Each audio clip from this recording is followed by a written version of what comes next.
നമ്മൾ നോക്കുന്നത് ഒന്നാം കേരള മന്ത്രിസഭയാണ്.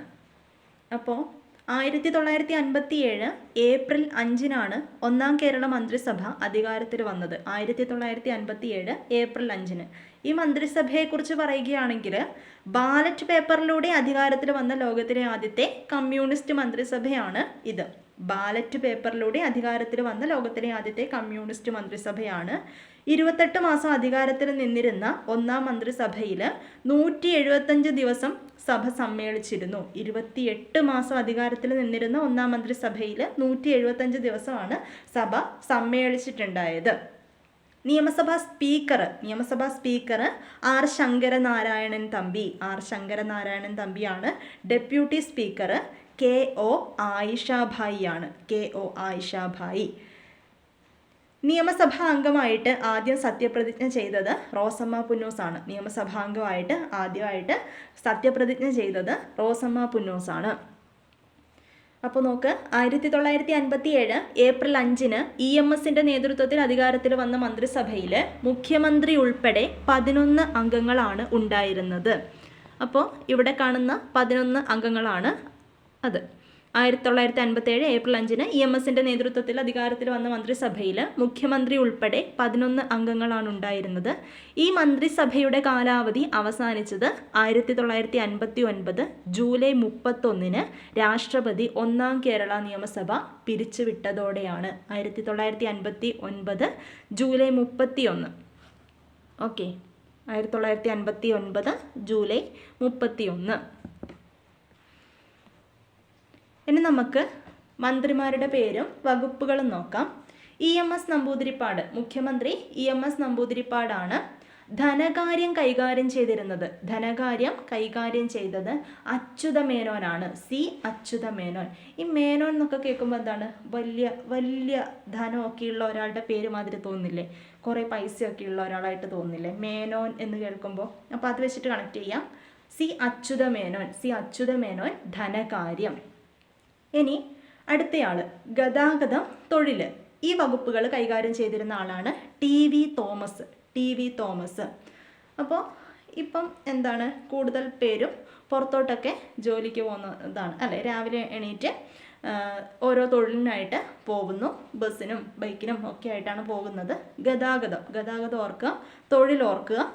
അപ്പോൾ അവർ വന്നു കഴിയുമ്പോൾ എന്താണ്, ക്ഷീണിച്ച് പോയിട്ട് വരുന്നതല്ലേ? അപ്പോൾ എന്തായാലും വന്നു കഴിഞ്ഞ് കുറച്ച് നേരം TV കാണും.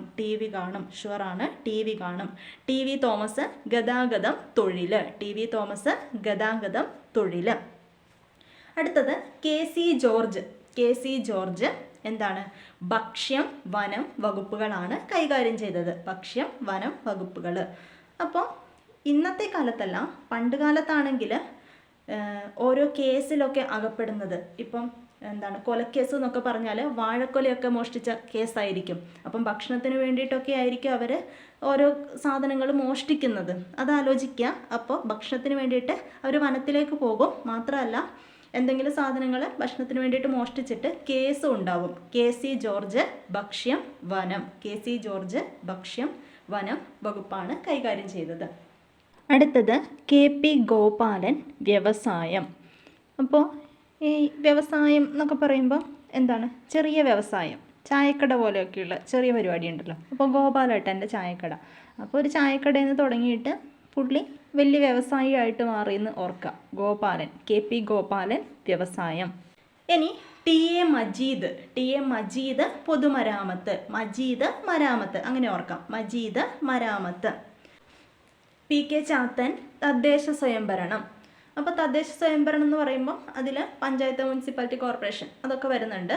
അപ്പോൾ ഈ പണ്ടൊക്കെ ആണെങ്കിൽ പഞ്ചായത്തിലൊക്കെ ഓരോ പേപ്പർ നമ്മൾ കൊണ്ടു കൊടുക്കും. അതൊക്കെ രണ്ടാമത് നമ്മൾ ചെല്ലുമ്പോഴത്തേക്കും അതൊന്നും അവിടെ ഉണ്ടാവില്ല, കാണാണ്ടാവും അല്ലേ? ഇപ്പോഴാണ് കമ്പ്യൂട്ടറിലേക്കൊക്കെ മാറ്റാൻ തുടങ്ങിയത്. പണ്ട് അവരങ്ങനെ തന്നെ ചുവന്ന വള്ളിയൊക്കെ വെച്ചിട്ട് കെട്ടി അവിടെ സൂക്ഷിച്ചിരിക്കുകയായിരുന്നു. അപ്പോൾ അത് കാണാണ്ടാവുന്ന എന്താണ്, ചാത്തൻ അല്ലേ? എന്താ അവിടെ ചാത്തൻ പ്രവർത്തിക്കുന്നുണ്ടോ കാണാണ്ടാവാൻ? അപ്പോൾ അങ്ങനെ ആലോചിച്ച് വെക്കുക. PK ചാത്തൻ തദ്ദേശ സ്വയംഭരണം. അടുത്തത് ജോസഫ് മുണ്ടശ്ശേരി വിദ്യാഭ്യാസമാണെന്ന് അറിയാം. അപ്പോൾ ഒരു കോഡ് പറഞ്ഞുതരാം. ജോസഫ് മുണ്ടശ്ശേരി വിദ്യാഭ്യാസം, സഹകരണം. പണ്ടൊക്കെയുള്ള അധ്യാപകർ മുണ്ടൊക്കെ എടുത്തിട്ടാണ് നിൽക്കുക അല്ലേ, മുണ്ടും ഷർട്ടും കയ്യിലൊരു വടിയും, അതാണ് നമ്മുടെ മനസ്സിലുള്ളൊരു ലുക്ക്. അപ്പോൾ നമുക്ക് വിദ്യ തരുന്ന അധ്യാപകരെ ഓർക്കുക. കുട്ടികൾ എന്തായിരിക്കും, നല്ല സഹകരണമായിരിക്കും, അധ്യാപകരോടൊക്കെ നല്ല സഹകരണമായിരിക്കും. ഇന്നത്തെ മാതിരിയല്ല, നല്ല സഹകരണമാണ്, പേടിയുണ്ട്. അപ്പോൾ അങ്ങനെ ഓർത്ത് വെക്കുക, വിദ്യാഭ്യാസം സഹകരണം, Joseph Mundassery. KR Gouriamma, KR Gouriamma revenue excise, revenue excise, KR Gouriamma revenue excise. അപ്പോൾ ഗൗരി എന്ന് പറയുമ്പോൾ തന്നെ എന്താണ്, നല്ലൊരു എടുപ്പ് പേരല്ലേ. അപ്പോൾ ഗൗരി ഒരു സ്ത്രീയാണ്. അപ്പോൾ അവർ എന്താണ്, രാവിലെ റവയും കൊണ്ട് ഉപ്പുമാവൊക്കെ ഉണ്ടാക്കും. അവർക്ക് എക്സൈസിലാണ് ജോലി. അപ്പോൾ അവർ രാവിലെ റവയും കൊണ്ട് ഉപ്പുമാവൊക്കെയാണ് ഉണ്ടാക്കിയിട്ട് കഴിച്ചിട്ട് പോകാമെന്ന് ഓർക്കുക. അപ്പം ഗൗരി അമ്മ റവന്യൂ എക്സൈസ്. എടുപ്പുള്ള പേര് എടുത്തോർക്കാൻ പറഞ്ഞത് എക്സൈസ്, ഇത് നല്ല ജോലിയല്ലേ, അപ്പോൾ അങ്ങനെ ഓർക്കുക, Gouri Amma excise. VR Krishnaiyer, VR Krishnaiyer ആഭ്യന്തരം നിയമം വിദ്യുത് ശക്തി, VR കൃഷ്ണയ്യർ ആഭ്യന്തരം നിയമം വിദ്യുത് ശക്തി.